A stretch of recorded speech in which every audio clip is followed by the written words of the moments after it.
Tuesday, November 12th, 2013. This is the Sales Playbook Podcast. I am your host, Paula Castaigne from yoursalesplaybook.com. And this is the podcast for sales reps, sales leaders, and business owners who want to sell more. Now, this week, we're going to be tackling something that you've heard like forever. And it's one of those sayings in sales that, to tell you the truth, kind of gets beaten up a little bit. So today we're going to be talking about how you can leverage that whole know, like, and trust thing. Let's say it again just for the heck of it. We're going to talk about how you can leverage the know, like, and trust thing. So if you don't mind, folks, you know how I like to roll. I like to get right down to business, man. It's that New York in me. So that's what we're going to do. Let's kind of go there. So let's take a look at this. I mean, we've all heard that, right? People do business with people they know, like, and trust. And I have to tell you, I think there's certain things in sales and certainly in life that we're just so used to hearing, and perhaps we're so used to saying, that sometimes I don't know that we either really understand or fully appreciate what it is that we're saying. And in sales, I mean, there's lots of them if you think about it, right? I mean, yes, there's the whole people do business with people they know, like, and trust. And there's also statements like, I'm a consultant and I create value and deliver value to my customers, right? I'm a resource. Things like that. And when we really break it down and we challenge it, sometimes we're not fully embracing it. So what I'm going to do, I decided to do with this phrase, people do business with people they know, like, and trust. I'm going to take a look at it from the front end. And what I mean by that is that you're not doing business with someone yet. And you want to create an environment where people know you, they certainly like you, and they trust you enough so that they can become your customer. So with that, let's break it down. So let's take this whole know thing. And also, too, what we're going to do is I'm going to show you how you can get people to know you, like you, and trust you. Not just talk about it and be philosophical. I'm going to tell you this is an episode where if you don't have your notebook or your journal front and center, you're going to want to pause this and get it. Or if you're driving, I don't want you writing, obviously. I want you to circle back on this one because there's going to be a lot of action items for you. So with that, let's get down to business again, even though I said we were going to get down to business like 3 minutes ago. Still haven't gotten down to business yet. What the heck's going on here? But the first thing is people do business with people they know. I mean, at a minimum, right? We don't want an environment that when we're calling a business, they're saying, Paul who? Castaigne Training Systems who? Joe Jones who? Right? Things like that. We don't want that. So a few things that you might want to think about. And I want to challenge you on something. And I don't want you saying, duh. I don't want you saying, I know that, if you're not doing these things. Because I guarantee you that many of these things you know, but you're just not doing what you know. So I think the first thing that you have to do is you have to show up regularly. And it's very important, and you've heard me give this example before, but think about your personal relationships in your personal life, right? That's why we call them personal relationships. And think about someone who is trying to have a relationship with you, who is here for a few days, and then they disappear for a week or two. Then they're back for a few weeks, then they disappear for 6 months. Then they're back for a few more weeks, then they're gone for a few weeks. So they're here, they're gone, and it's just inconsistent. I mean, would you really be able to create a relationship with that person? I mean, certainly if we jump ahead, would you really trust a person like that? I don't even know that you would like them because you never had an opportunity to see what they were all about, see if there's any chemistry between you and them.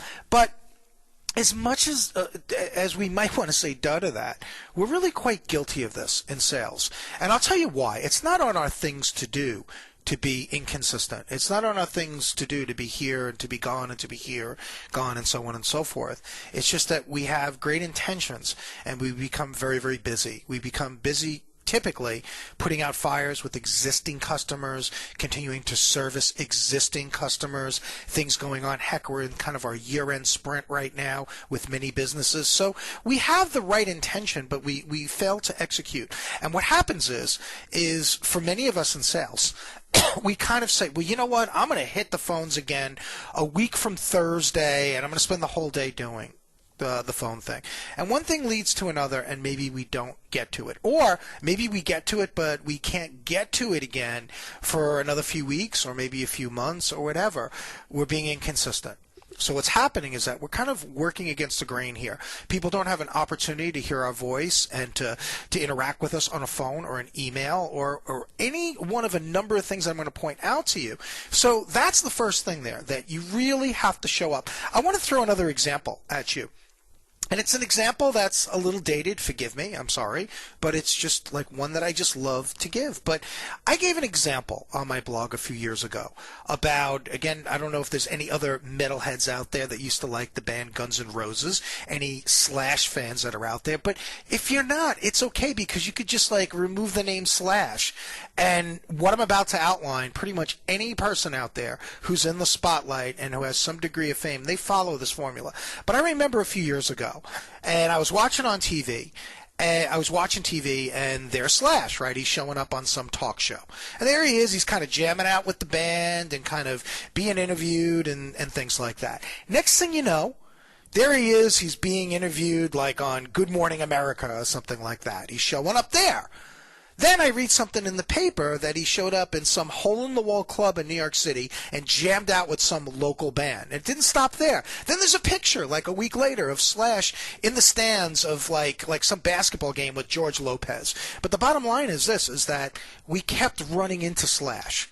And again, you might not be a Slash fan. That's okay. Just think of other people that you kind of respect and people that you keep seeing out there. You keep bumping into them.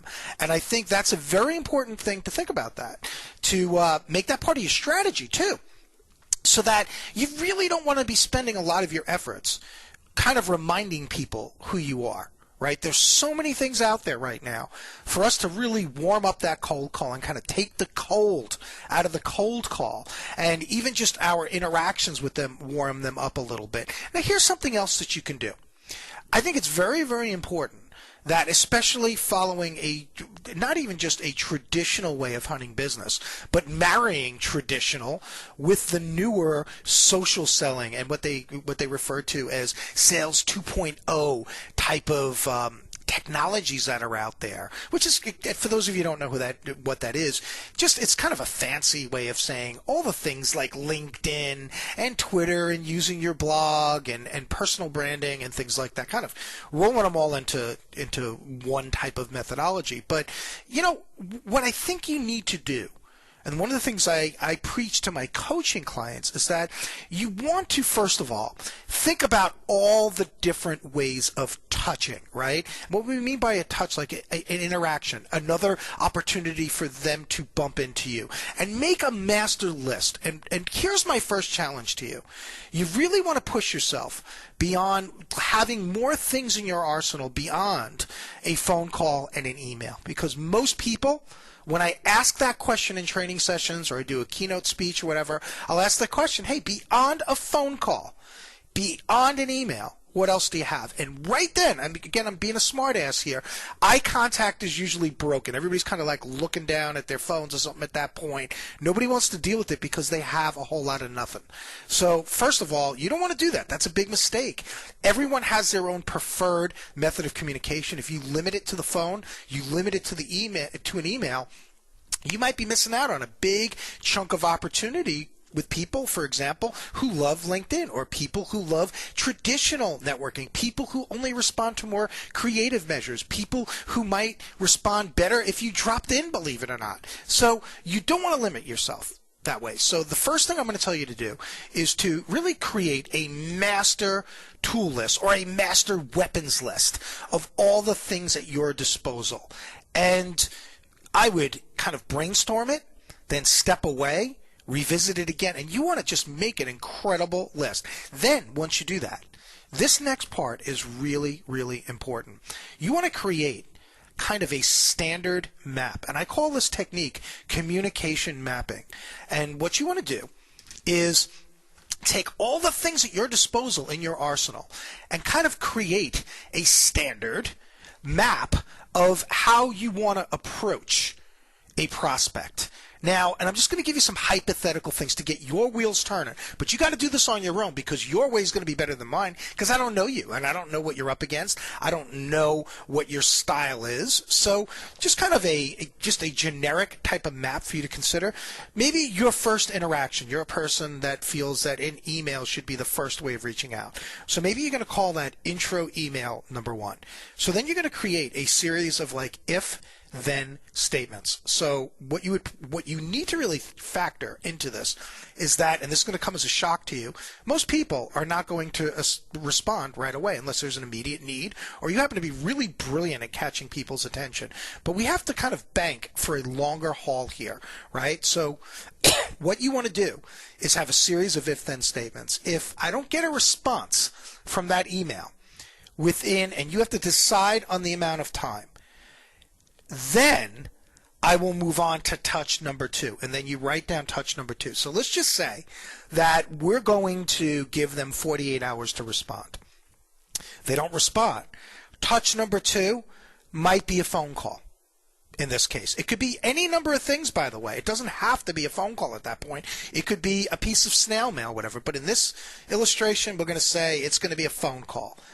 And we're going to call it intro call number 1 because we're real creative like that. Then comes the if-then statement. If I don't hear back from them, which chances are, we know the deal, folks. People are busy. They don't have us on the brain. And by the way, do they know us, like us, and trust us at that point? Probably not, because this is a courtship, gang. So we gotta be willing to have that long courtship if need be. We don't want to just push this into some let's go off to Vegas and elope and get married and stuff, right? Elvis style. Well, you don't hear back from them. How long are you going to give them before you go on to touch number 3? Touch number 3 might be something creative now. Now you want to kind of get their attention, get them off guard a little bit. It might be because we're so creative here. Creative piece number 1. You don't hear back from them. How long are you going to give them? Then you're going to go on to touch number 4, touch number 5. Now, you can get real crazy with this and map out 20 touches. I don't think it would be a horrible idea to do that. But what I would recommend that you do is map out your first quarter or certainly your first 60 days of touches. If you do this, I'm going to tell you something right off the bat. Well, let me just tell you why you need to do this. You want to do this because thinking it out ahead of time, before you're in the heat of a battle and you're picking up phones and you're dialing for dollars or whatever you want to call it, if you do it ahead of time, you're thinking more logically, you're doing your best work. Here's what happens most of the time, and you feel free to email me on this and say I'm dead wrong, but for most of us, this is what really happens. We set an alert in the CRM to go off. Thursday at 10 o'clock, it goes off and it says, call Paul Castaigne at Castaigne Training Systems. Right then in that moment, we make a seat of our pants decision, which, pardon me, folks, sorry if this is harsh, it typically sucks. It typically is not our best work. And we end up by calling with a message that's somewhere either along the lines of calling to quote-unquote check in, or something that you may not realize this was pretty much identical to all the other voicemails you left them before. So there's just no creativity. And what we're doing in that moment is we're conditioning our prospects to blow off that call, let it go to voicemail, to delete us, to not really listen to the message. If you're saying the same thing that you said 3 weeks ago and 3 months ago, maybe even 3 years ago, why would there be any benefit in them listening to that message? So that's why you want to do this communication map. So that's one of the things you could do to have people get to know you. And by all means, make sure there's a good mix in there. Don't just lean heavily on phone and email. I'm telling you, there's a whole world out there beyond it. And you know how I feel about this? Right about now, somebody gets real pissy with me and says, oh man, you're dissing the cold call. I mean, it's the quickest way to get a sale, the cold call. Yeah, you're right. You're not right about the dissing part, but you're right. It might very well be the quickest thing. But if they're not picking up the damn phone, how freaking quick is that, right? So we need to open it up with these other things. I don't believe that the cold call is dead. This is my message that I really want to get out there. I don't believe that the cold call is dead. I just believe it's really, really lonely, and it needs companionship from these other ideas that we talked about. So that's the first thing that I want you to think about. The other thing, too, that's really changed in sales right now is people want to get to know you anonymously, safely, and from a distance. Let me say that again. The other major change right now is that people want to get to know you from a distance, safely, anonymously. So first of all, I kind of said you and really emphasize that, because I think so many times we think we put all of this on marketing. And we put all this on the fact that they're going to recognize your company and they're going to have name recognition there. I don't think that's enough. I really believe that people buy you first before the company. I mean, it's a very big part of the process, don't you think? I think that's very, very important. So, and we kind of tend to blame marketing, or we put all the responsibility of this on them, and I don't think it's their job to market you. It's their job to market the company and help support you in that respect, but nobody's going to market you better than you. In fact, sometimes I think marketing could get a little territorial, and they're saying, well, no, we want to take care of that. Yeah, I just either yes them or just tell them to kiss off, because I don't want them dabbling in that. Nobody's going to market Paul Castaigne like Paul Castaigne. I mean, that's, to me, non-negotiable. It's not going to happen. I'm very happy to have them market the products and things like that and support materials, but when it comes to me, I do that. And plus, I doubt very seriously going to find a marketing department that's going to want to help you market yourself. So I think that's very, very important that people want to do that. So if you buy into this idea that people want to know you from a distance and anonymously and safely, you have to realize that they're going to Google you. You do know that, right? They're going to Google you. Again, I'm putting the emphasis on the word you. Of course, they're going to Google your company, right? That's all part of it. And they're going to look for things on your company and see what other people are saying about your company. But you don't think that they're going to do this with you?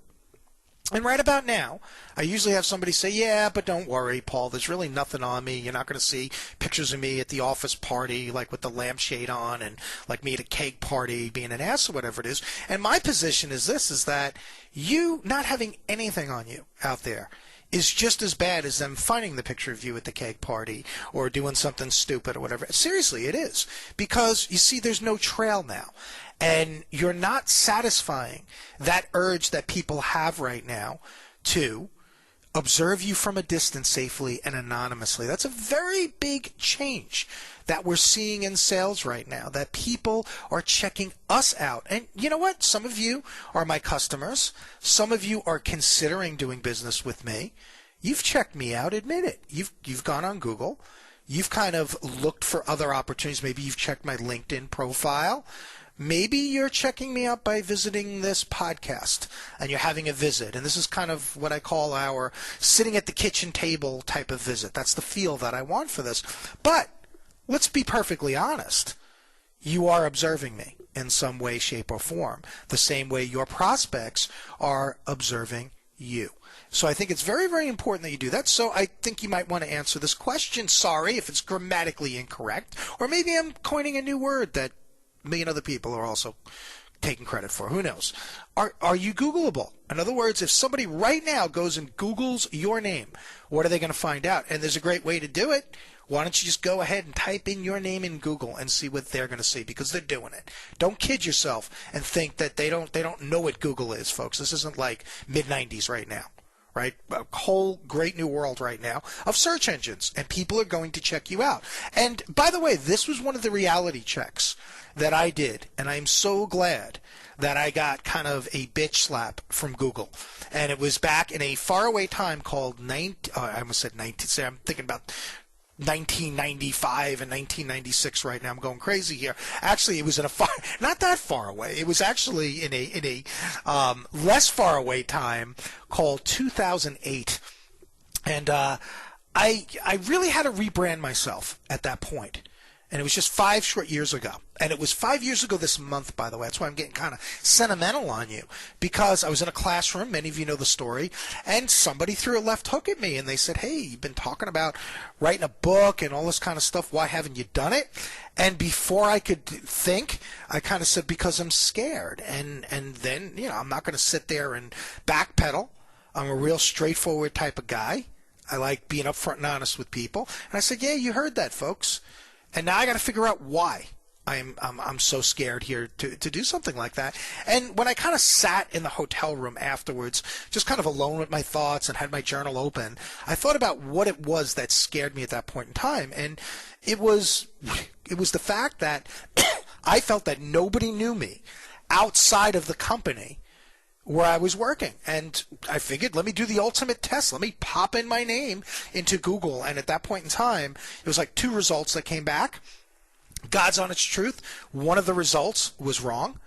So it was like, so there I am at that point. I'm saying to myself, all right, so I'm in sales now, like 25 years at this point. I'm like, so for 25 years, all I have to show for myself online, the only digital trail that I've left is one result. I mean, like, what the hell, right? So that's when I decided that I needed to rebrand myself, because I felt that other people would be doing that, and I needed to leave a trail. You need to have a digital trail. I'm going to tell you that. If you're not on board with that, you need to get on board now, because I'm also going to tell you, like that ship sailed already, and you need to catch up to it, because this is where the action is right now. And I want to be very clear that I am not saying that you are to abandon, or in any way, shape, or form that picking up phones and meeting people face to face, that stuff sucks. I'm saying again, that stuff is just lonely, and it needs this stuff. And this is where the eyeballs are going right now. Eyeballs are shifting. You need to understand that. And if it's your boss that's holding you back, they need to understand this. And furthermore, stop waiting for your boss to give you the blessing on this. They don't need to. You need to get on it on your own. It's none of their business how you choose to brand yourself personally, unless you're dropping the name of the company and you're representing yourself fully as a representative of the company. Then you're going to need some kind of a blessing from them. But branding yourself, just get going on it. Stop waiting for this magical time that the heavens open up and says that you're blessed and you're approved. It's not going to happen. So are you Googleable? Now, one of the things that you could do, like right now, you could even just pause this and go and do this. That will get you one instant result on Google and take you from 0, or in my case, 1 to 2. You could double it right there. See? You're welcome. Go on to LinkedIn, and I'm hoping that you have a LinkedIn profile. And if you don't, I really want you to hang your head in shame. You really should feel ashamed of yourself. That's your online resume. Get with it, man. Get an online resume. Fill that out and do it, and step into the future with the rest of us here. Get that done. And when you get it done, on settings, set it to public. When you set your profile to public, guess what? It shows up in search engines. Google loves LinkedIn. So that will get you one result, and hopefully one more than you have right now. Or in some cases, sadly, it'll get you to your first result.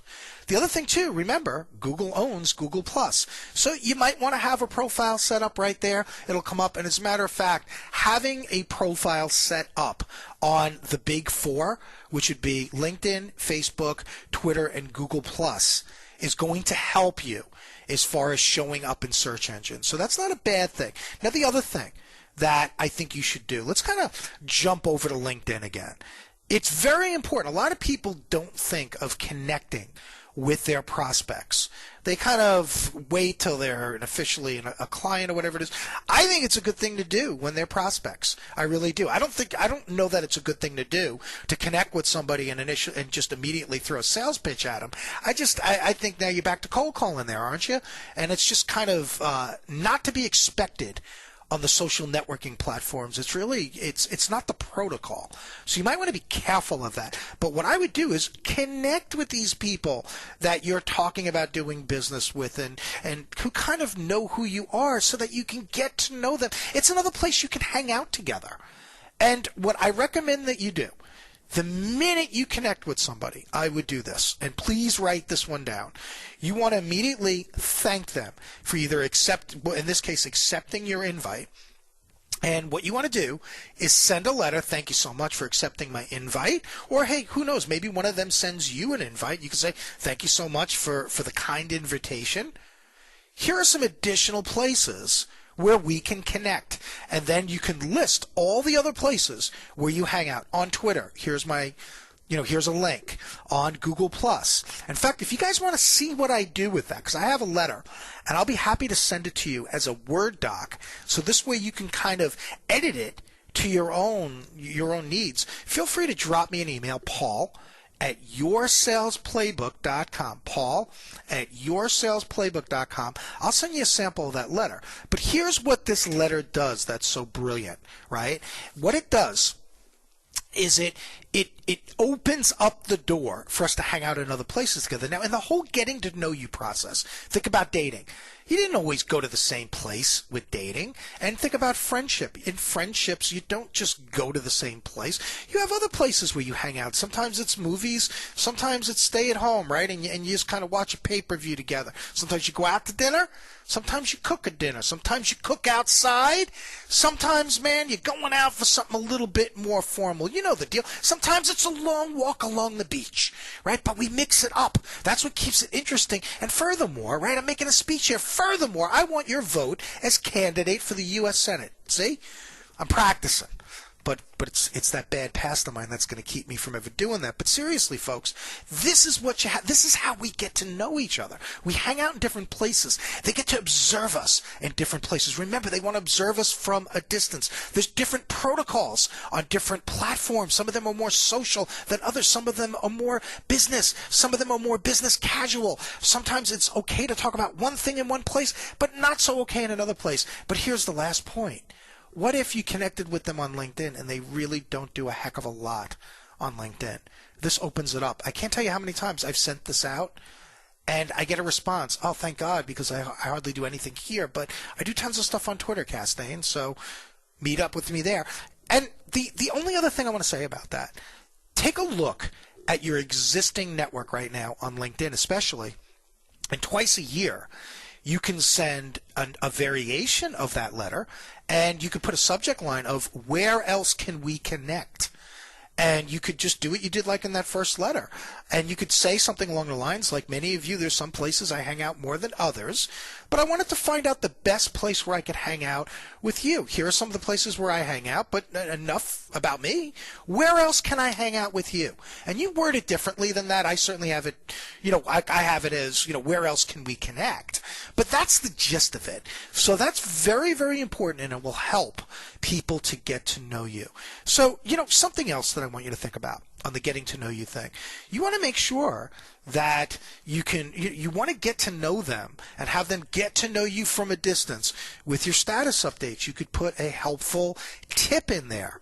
That could obviously be helpful, right, to people. Put that in there. I like to start off my status updates on LinkedIn and Twitter every single morning with, good morning, how can I help someone today, or how can I help you today? Sometimes I get fancy and I'll say happy Friday or TGIF. Who can I help today? Things like that. Be very, very helpful. You can also remember to stop by their status updates. And you don't want to be creepy about it, but remember, everyone has a story and wants to be heard. So if they're talking about something, validate what they're saying. Comment on it. It's very, very important to do that. And don't be one of these idiots that say, oh, man, it's just play-by-play. But what really cracks me up about that statement, and I hear this all the time about Twitter, too many people tweeting about what they had for lunch. And first of all, that's like 5 years old. And we need like a new way to diss Twitter, because it really isn't that case. 5 years ago, that's the way it was, barely. Now it really isn't. And shame on you, by the way, if you're following people like that. But the other thing to think about is this, is that, so you mean to tell me that a prospect who could buy from you, who's tweeting about something that you think is play-by-play, is nonsense and something that you can't use, but yet it's okay for you to sit in their office and comment about a picture on the wall, or the fact that they have kids, or the fact that they're into golf, or whatever it is. I mean, it's the same thing.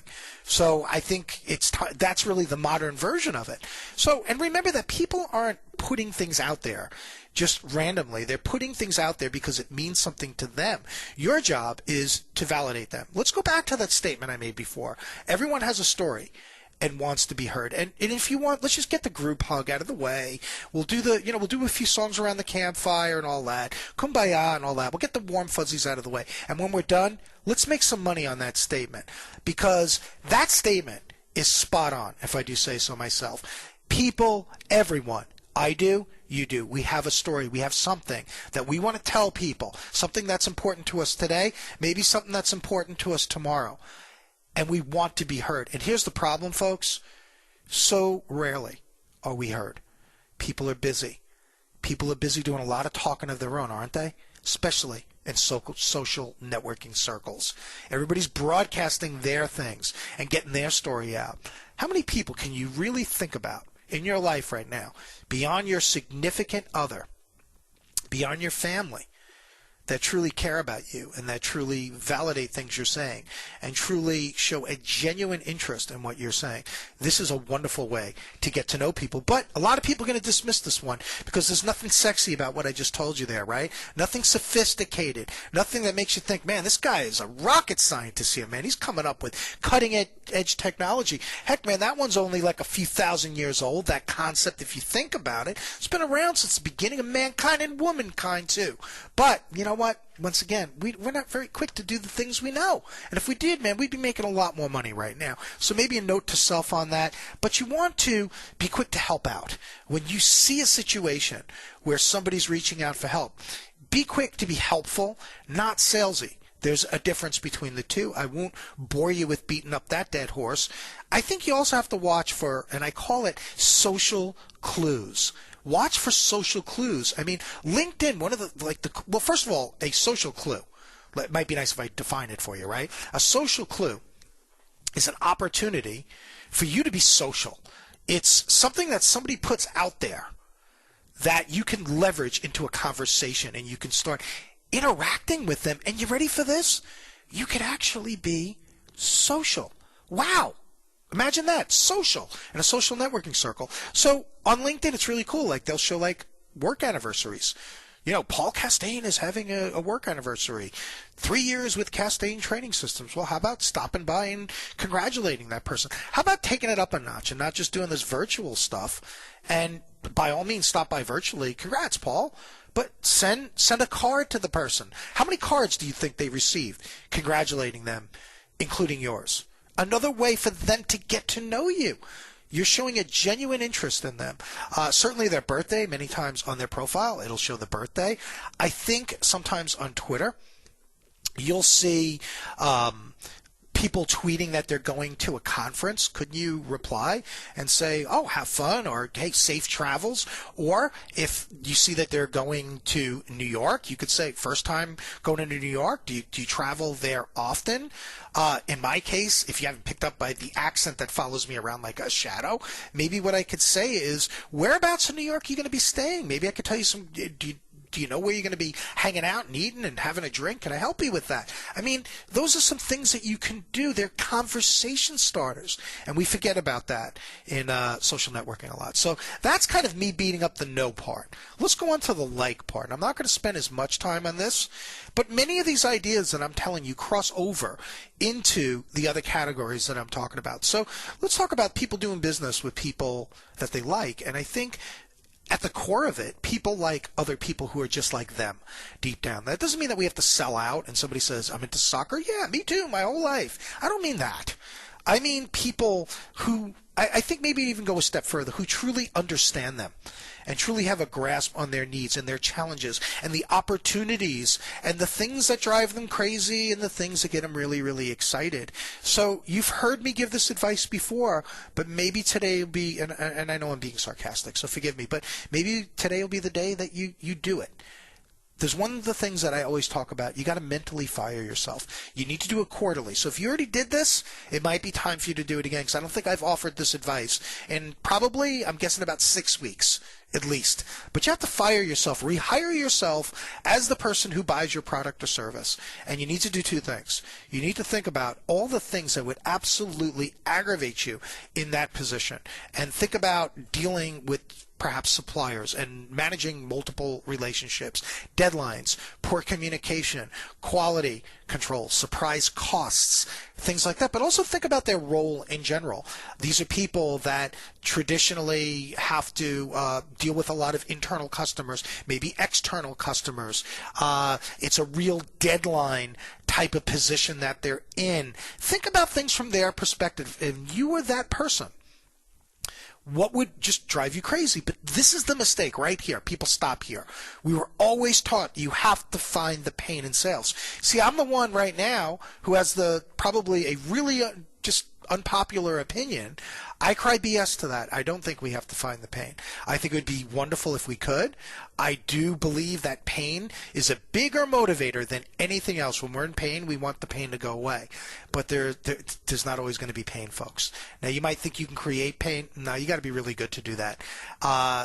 There's just not always going to be pain. You have to also look for the opportunities that they could be embracing. So keep yourself fired and think about all the things that businesses in general want. I mean, in a very general sense, businesses typically want to sell more. They want happy employees and happy customers, happy shareholders, right? They want a good image in the marketplace, quicker to market turn times, greater efficiencies, and we can go on and on and on.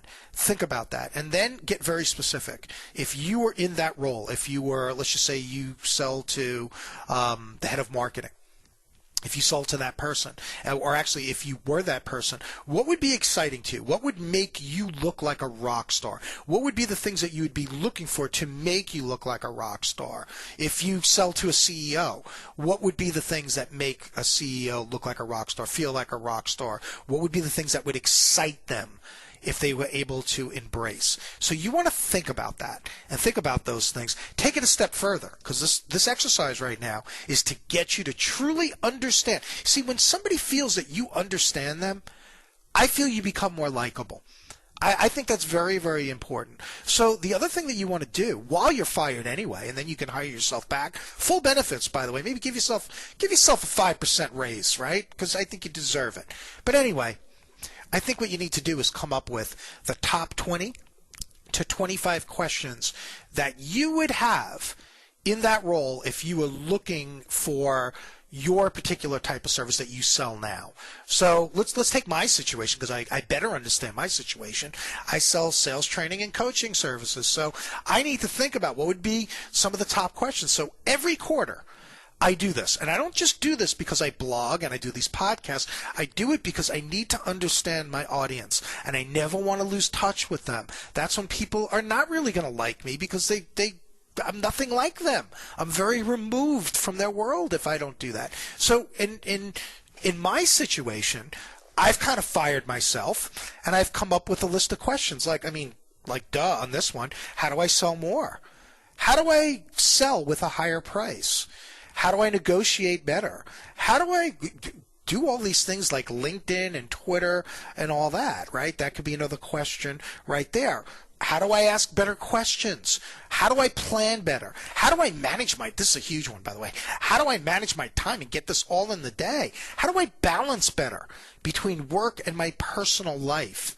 Things like that. So it's very important that you do this. And if you want to really kick it up a notch, sales leaders that are listening to this, VPs of sales, business owners, I think this would be a great exercise for your entire sales team to do. Let's get the collective brain power of the entire sales organization working on this. And you're allowed to rip each other off and compare notes here. So I would definitely do that. So those are some things that you can do. And then I think at a minimum on that whole thing is you can't be an ass. And I know you know that, but so many people don't realize how they come across. And I think it's very, very important. You could be misunderstood. And I'll give you a quick example of being misunderstood. And it's not my style to badmouth or call anybody out, but there's this one guy on social networking, we're going to say. And I don't really see him around as much anymore, but he was in the LinkedIn groups a lot. And he had a nickname behind his back, and I bet you the guy never realized it, or maybe he did, and that's what he was going for. But it certainly wasn't the phrase I coined for him, but I can't tell you how many conversations I had with people where we're talking about LinkedIn groups and stuff, and they're like, hey, do you ever see that angry phone guy? He was known as the angry phone guy because one of the things he did was he worked with people to help them with their phone skills and stuff, and every one of his discussions on LinkedIn he's brawling with people and berating them and just being angry, like the guy's carrying around a lot of anger or something like that. And here's the thing, just that you don't think I'm being an ass right now too and bad-mouthing someone, because you might even know what I'm talking about. And it's not my point to make someone feel bad or to just be an idiot here. I do want to tell you that I happen to respect the guy, and I think he's very, very knowledgeable. I've listened to some of the things that he's put out there. I've read some of his work. And what this person doesn't know also, when I was in a different sales life, I actually thought about hiring him as a resource to help train. I mean, before I broke off and launched Castaigne Training Systems, I created a sales training program for 850 sales reps at a $1 billion a year printing company. So, and I did it all myself, by the way. So there was room to bring on outside vendors. I really thought about bringing this guy on, and then I observed him from a distance, as we talked about. I even had a little run-in with the guy, and I said, man, this guy's a dick, and I just didn't want to hire him. So that's what can happen there. So you have to be very, very careful. And this is going to segue very, very nicely into the final thing. Remember what I told you? A lot of these ideas are going to carry over the trust part. And I think you need to understand that there are essentially 6 judgments. I call them the 6 judgments of brand, but I think you could easily call them the 6 judgments of trust. First of all, you need to understand, you do know that people judge you, right? And you do know that it doesn't matter how long you've been in a relationship. We are continually judged, and it's generally by these 6 types of factors here that I have. The first one is how you look. Now, we can go on and say that you have to be Mr. or Miss GQ and all that kind of thing, but it's how you look in general. It could be both how you're put together as a sales rep. It could also be your representation in your profile. There's a lot of people out there, you don't put a picture, and I don't understand that, because obviously you've seen my picture. I'm not going to be running off having a Brad Pitt look-alike contest anytime soon. People need to see what you look like. That's part of them trusting you. Otherwise, you're just anonymous to them. You really should put a face on there. They want to know that there's a friendly face out there. So I think that's very, very important. So how your profile looks, how you look.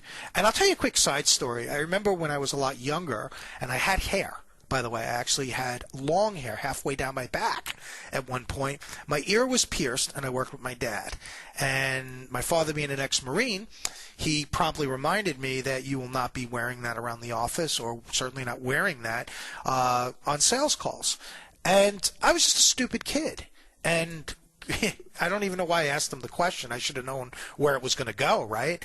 And I said, well, why wouldn't I wear the earring? And he said, because people are going to judge you, and you're an intelligent guy, and they're going to see you a certain way before you ever open your mouth. And I remember thinking, well, then screw them, right? I was rebellious even then. Well, screw them if they can't take a joke. And it's really a shame, because I think we have to realize people do judge with their eyes first. So you really have to look at how you're coming across in your visual message. Next, how you act. Well, I give you an example of somebody and how they were acting. And it was a person who is very intelligent as far as I'm concerned. A person that I would not have hesitated to hire to help support me with those 850 sales reps. But he acted like an ass. So it's not just acting like an ass, it's just how you act in general and your demeanor. And sometimes you're not aware of something, how you're coming across. Next, what you're saying. I think we have to be very intentional in the words that we use and think about what it is that we're going to say, and make sure the message that we have shows that we relate to our audience. And it's a friendly message and not something that's abrasive or demeaning. And we could do so much with each one of these things that I'm mentioning to you, but even what you say, sometimes we don't dumb things down. These are things that we're around every single day, 24/7, and our audience is not. And we forget to do things like that. Even remembering to use the lingo of perhaps your client or your prospect. I mean, that's a very good way to mirror them, by the way. Mirror their words and phrases. Very, very important. what you say, how you say something, how you package it, I think is huge. There are things that we say each and every day that we've never challenged. We've never thought about maybe a better way of saying the message. We have to do that. I think where you say it is very, very important. And with whom you're saying something. Because, I mean, could I be an idiot by association? If you see me hanging out with jerks, could you judge me accordingly and say, well, he must be a jerk? So the 6 judgments here are how you look, how you act, what you say, how you say it, where you say it, with whom you say it. Now, you need to understand some things about those 6 judgments. The first thing is everything you do within those 6 areas has to be congruent. It's, in other words, picture them as kind of a fleet of ships. They must all sail in the same direction. They must underscore your brand, your personal brand. They must underscore the message. You can't have inconsistencies. Again, angry phone dude, right? What he was saying in some cases was really pretty spot on and pretty intelligent. How he was saying it completely undermined it. People weren't listening to him because he was being a jerk about it. So that's very, very important. You might be doing the same, maybe not in a malicious way, but maybe you look one way but you act another way. Maybe you act one way but you're saying something completely different. They must be aligned. Next. When it comes to those 6 judgments, you need to understand that repetition is the mother of brand. It is also the mother of trust. Whatever we do repeatedly, over time, and certainly consistently gets linked to us. So you need to think about that. Too many people come out there and they put on a good show for 15 minutes, and then they completely negate what they're doing. I'll give you a great example. This is going to sound silly, but how many people last year do you think were unfriended because they started putting their stupid political opinions out there? And meanwhile, somebody's following them because they want to get sales tips. Or meanwhile, somebody's following them because they think that there's somebody that they should know in engineering or whatever. Pick an area. Now they're disconnecting with them because they're an Obama fan and the other person is not, and they're dissing the president or whatever. I mean, you have to be very careful of that stuff. And even something as innocent, and certainly next to what I just illustrated, you have people who are branding themselves as an expert in whatever, fill in the blank, and then they're giving you literally, like they're a wannabe sports announcer, giving you the play-by-play on a football game.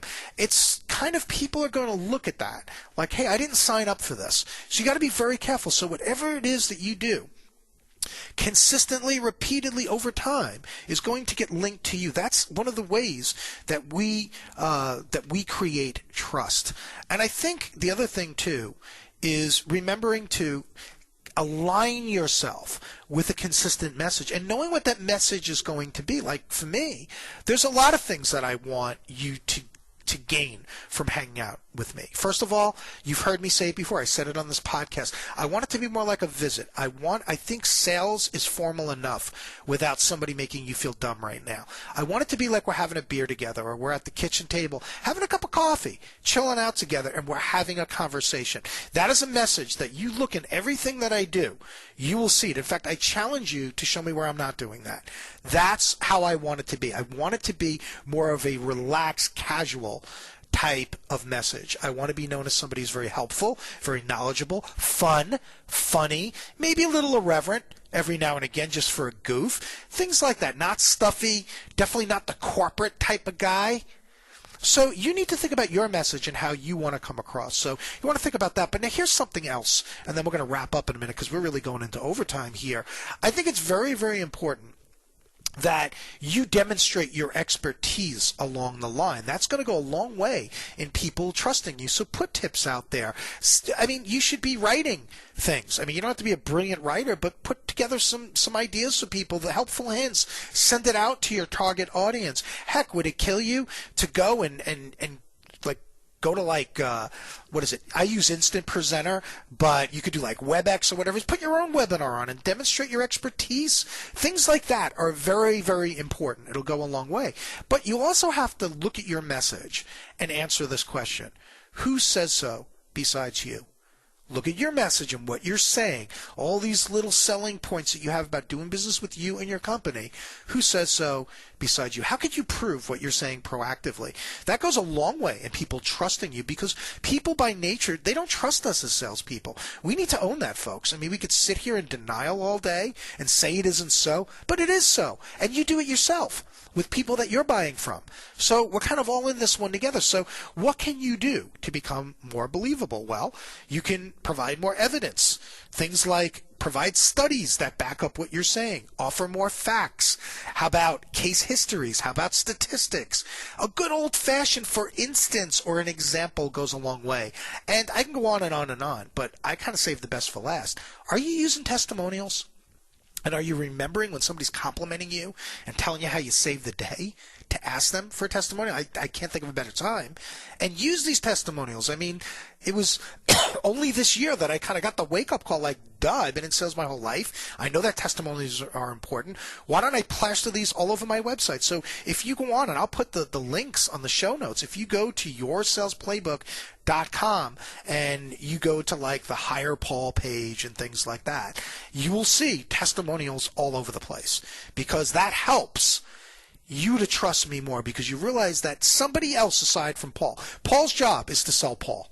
But now here's somebody that doesn't owe Paul anything unless he's sitting there at gunpoint writing this, saying that Paul rocks. That packs a lot of punch. Are you doing that? Because that's very, very important. So there you have it, folks. I mean, just a few ideas. I mean, heck, we could easily change the name of this podcast to the Know, Like, and Trust podcast, and from now to the end of time, talk about different ways that people will know us, like us, and trust us. And these are just certainly just a few ideas to get you going. What I want you to do is maybe look back on your notes, think about one or two things that you're taking away from this podcast. Get out there, get your arms around it this week, because the last thing I want you to do is have this just sit in your notepad and it's just there with all the other podcasts, whatever it is. Why don't you get out there, get your arms around it, and take action. Before you go, I need to tell you about something that's kind of cool. But what we're going to be doing is right now, we just started actually. We have early registration now for our January online sales program. I'm getting a lot of great feedback on that program. What it is, if you didn't know, I just want to tell you very, very quickly. We have this online sales program where you never leave the office. You don't have to jump on planes or hotels or anything like that. And right on your computer screen, we do this training once a week for 8 weeks, starting late January. So you have plenty of time to get it on the calendar, tuck aside a few dollars if you need to do that. And what's really cool about it is if you can't make a session, no worries. We record it. Even if you make the session, you need a little bit of reinforcement, great, go back, check out the recording. And when I say recording, it's like you're there, because it's slides and all. And just to take you through the topics, we're going to start this whole crazy journey that we're going to take with pre-call planning. Then in session 2, we're going to talk about phone skills. And I go about it a little bit differently than most people, probably a little bit differently than the way you were taught. Then in session 3, I'm going to show you, I always talk about the sales mix thing, how you can mix the phone with other things like LinkedIn, certainly email. We've got to use email. It's a necessary evil. How can we use it more effectively? Things like that. Then it would be really cool at that point. Now you're setting up appointments, right? I mean, well, how can we create a more effective prospect meeting? I talk about some insurance policies that you need to take out in that meeting. I talk about how you can take control without looking like you're like controlling, right? Big difference there. Then we go into questioning skills in the next session, and I talk about how you can ask better questions. Quite frankly, I think most of us in sales completely suck at asking questions. We know we're supposed to do it. We don't ask them to the degree that we should, and I talk about 2 types of questions, and no, it isn't this open-ended question, close questions nonsense that you've been force-fed since the beginning of time. Expect a breath of fresh air in that department. We'll also talk about presenting your solutions with impact, ways that you can stand out from your competitors, because most of us are in really, really competitive fields. How can we present our ideas in a way that stand out above and beyond everyone else. Then we're going to talk about gaining commitment, which is just a fancy way of saying closing. And I talk to you about that. And then I go where most sales trainers don't in the final session. And I tell you, what do we do if all this stuff doesn't work? Because all of us are in situations. I mean, wouldn't it be great if everything that we did turned into a yes? We'd be multi-billionaires in our own private island. Well, life doesn't work that way. So I'm going to take you through a map, like what I was talking to you about earlier, that communication mapping. I'm going to help you map out exactly what to do, what to say, how to proceed from the moment somebody tells you no, and to stay in the game long enough to position yourself for an eventual yes. So that's kind of the deal, but the best news is this, is that if you enroll before, I think it's December 2nd or 3rd, I'm sorry, probably should have had that in front of me, it's going to be $50 off because we're doing the early registration. So if you enroll before the beginning of December, around the 2nd or the 3rd, you can save $50 off of this program. I don't know about you, but I always like to catch a deal, especially this time of year. We're running a little light on funds. You definitely want to do that. And if you're a VP of sales or a sales manager listening to this, keep in mind that 2 or more gets a very nice discount as well. So with that, I am Paul Castaigne from YourSalesPlaybook.com, and I am wishing you an incredible week ahead. Go get them. The Sales Playbook Podcast is a Castaigne Training Systems production.